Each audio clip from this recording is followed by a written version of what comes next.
response to it. And America can't put itself at a competitive disadvantage vis-a-vis the Chinese or the Indians or other countries, because all we would do then is literally ship our jobs to countries around the world. Americans will not stand for that.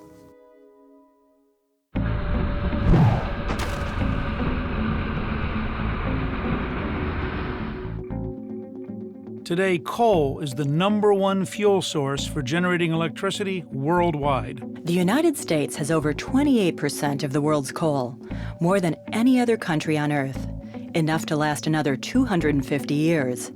Coal is abundant in America and supplies over 48% of our electricity. This is an enormous resource that we can utilize in order to help solve our energy crisis. We're also the Saudi Arabia of coal. We have 27% of the world's supply of coal just right here in the United States. There are two emerging technologies. One is coal to gas.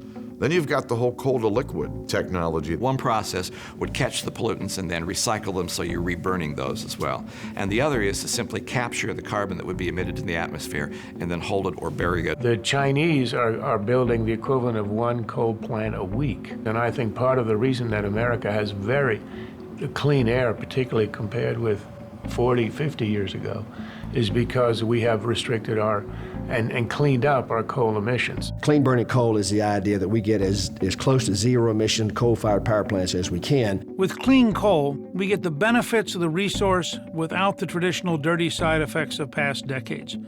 We have coal resources right here in America to help solve our energy crisis and are developing the technology to use it cleanly.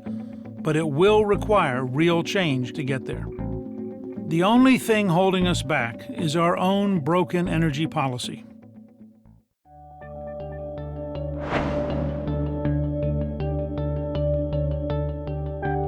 Another clean and reliable source of energy that's available today is nuclear energy. This is 3 Mile Island Nuclear Power Plant just outside Harrisburg, Pennsylvania. My grandmother lived about a mile from here. My father was once a security guard here at 3 Mile Island. Unfortunately, one incident 30 years ago gave 3 Mile Island an unfair reputation. A partial core meltdown of a reactor at Pennsylvania's 3 Mile Island in 1979 led to years of public distrust and almost killed the nuclear industry. While the effects have been exaggerated, here's the reality. About 2 million people received a small dose of radiation, which was the equivalent of 1/6 of a full set of chest x-rays. In other words, basically harmless. In all reality, the accident and all the studies show did not cause any health problems for people, did not cause any damage off the island, off the site itself.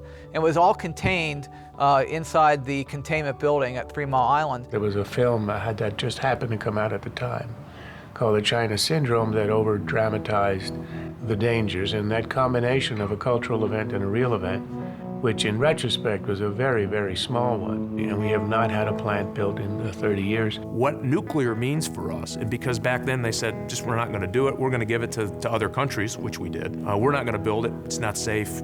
People aren't comfortable with it. So we just absolutely dismantled a whole industry in the United States and said we're not going to use it.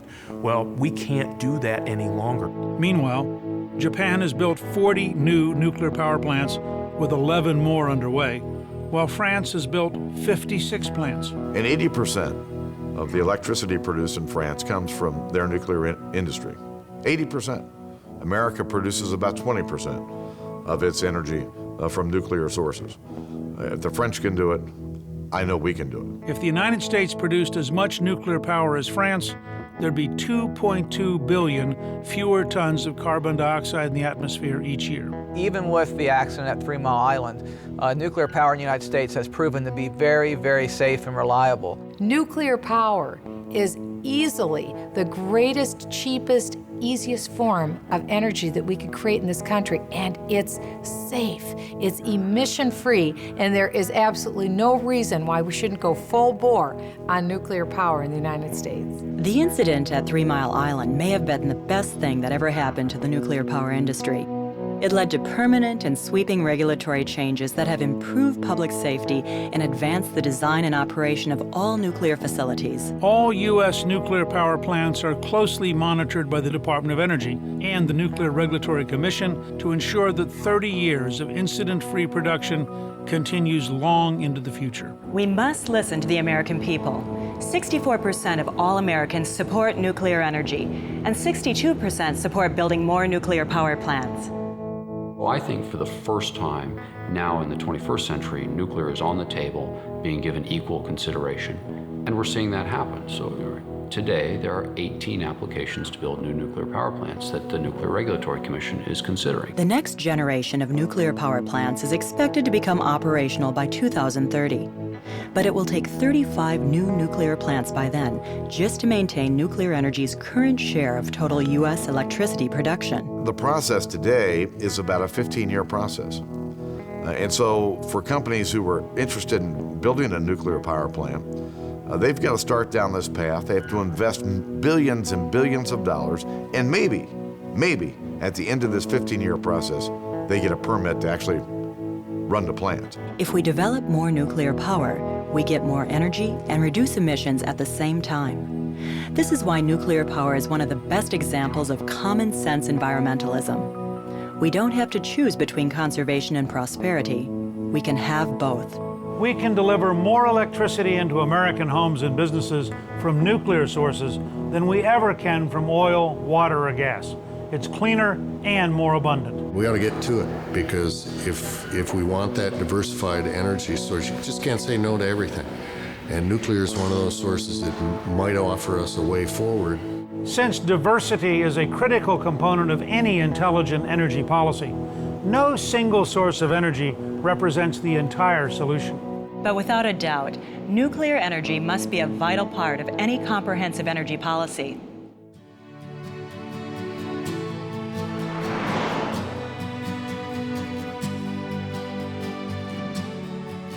As we've seen, there's no reason why Americans can't have safe, abundant, and affordable energy. Despite decades of bad policies, America is still technologically the most advanced nation in the world.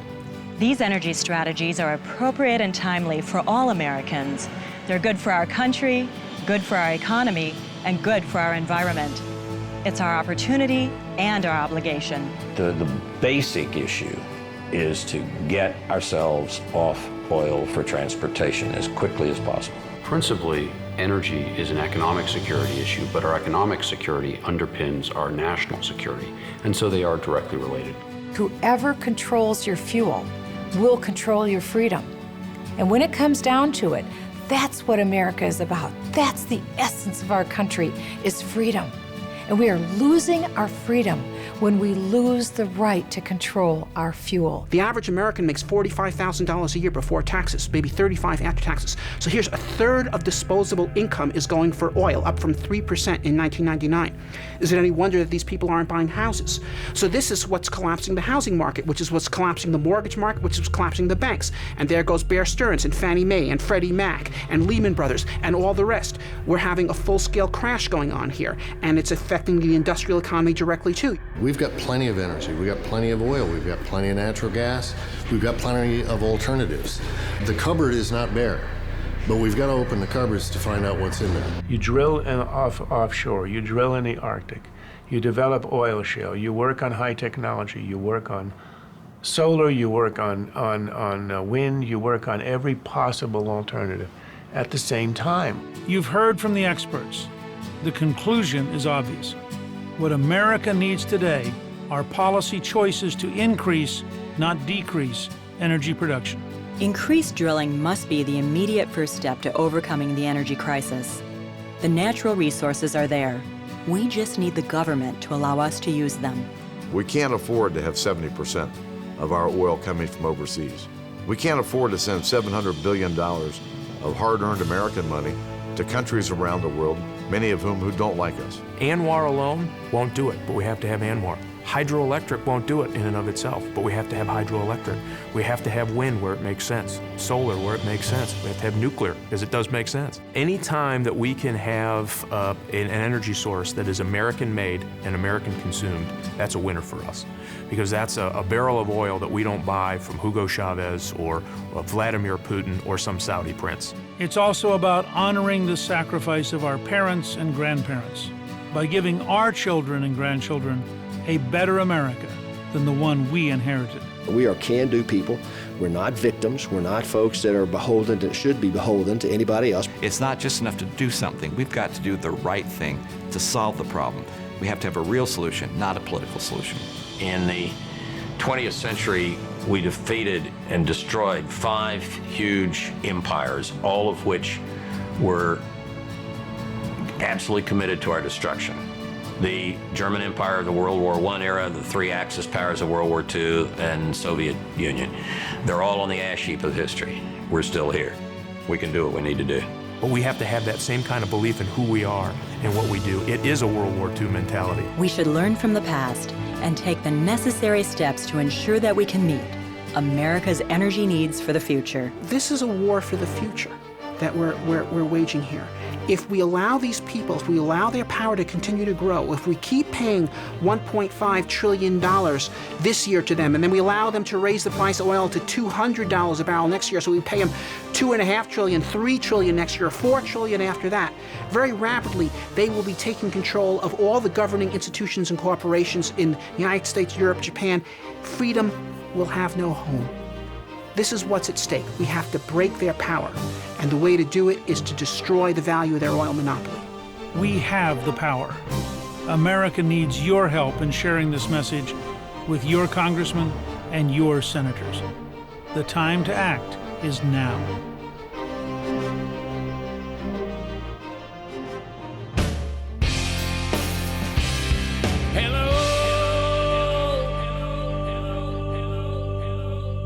Well, is anybody out there listening? In Washington, D.C., this is the suffering voice of America crying out for relief. Now, I don't know what a gallon of gas cost up on Capitol Hill, but we sure know what it cost down here in Realityville. And the damage already done has been a mighty heavy toll. And if we're gonna fix it, we gotta start right here at home. Drill here, drill now. How about some more from our own soil that belongs to us anyhow? Ain't no more debating, we're tired of waiting. Everybody shout out loud. Drill here, drill now. Every time a foreign tanker pulls up to our shore, they got us over the barrel while they bleed us a little more. Oh, and think how much it cost just to bring it all that way, and how many American jobs that'd make if we were drilling in the USA. Oh, and God forbid if our oily friends should decide to cut us off, we'd be standing around with our britches down. Hey, listen to me, y'all. Drill here, drill now. Well, the winds of change are blowing, and yes, we recognize that need. But tractors, trucks, and cars and planes can't run on tomorrow's drains. So while we're working on the future, we can't ignore today. 'Cause who knows how much time the alternative might take. Yes, something's gotta be done right now, 'cause friend, it won't be long before this great big country comes to ground.